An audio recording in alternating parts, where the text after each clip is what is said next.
ভারপ্রাপ্ত আর চলতি দায়িত্বের প্রধান শিক্ষক দিয়ে খুঁড়িয়ে চলছে শেরপুরের অর্ধেকের বেশি সরকারি প্রাথমিক বিদ্যালয়ের কার্যক্রম। ৭৪১টি প্রাথমিক বিদ্যালয়ের মধ্যে ৪৬৩টিতেই নেই প্রধান শিক্ষক। সহকারী শিক্ষকরা চালাচ্ছে প্রধান শিক্ষকের কাজ। প্রায় ৬৩% বিদ্যালয়ের অভিভাবক প্রধান শিক্ষক না থাকায় সহকারী শিক্ষকরা ভারপ্রাপ্ত হয়ে কাজ চালিয়ে নিচ্ছেন।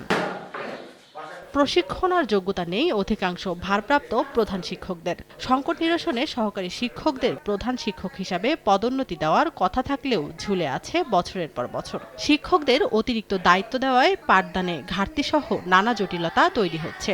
দ্রুত শূন্য পদগুলো পূরণের দাবি শিক্ষকদের। যিনি দায়িত্ব পালন করছেন উনি স্কুলে অফিসিয়াল কাজগুলো তার করতে হয় বা অফিসে যেতে হয় বিভিন্ন সময়, এতে আমাদের ক্লাসের খুব ক্ষতি হয়। বিভিন্ন সময় আমাকে জেলা অফিস, প্রাথমিক শিক্ষা অফিসে, উপজেলা অফিসে যেতে হচ্ছে।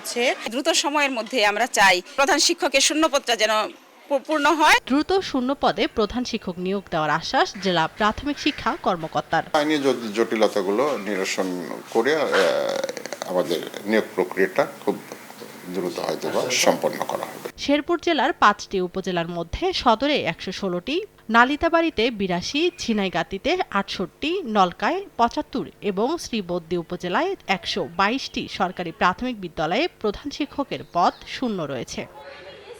সময় সংবাদ, শেরপুর।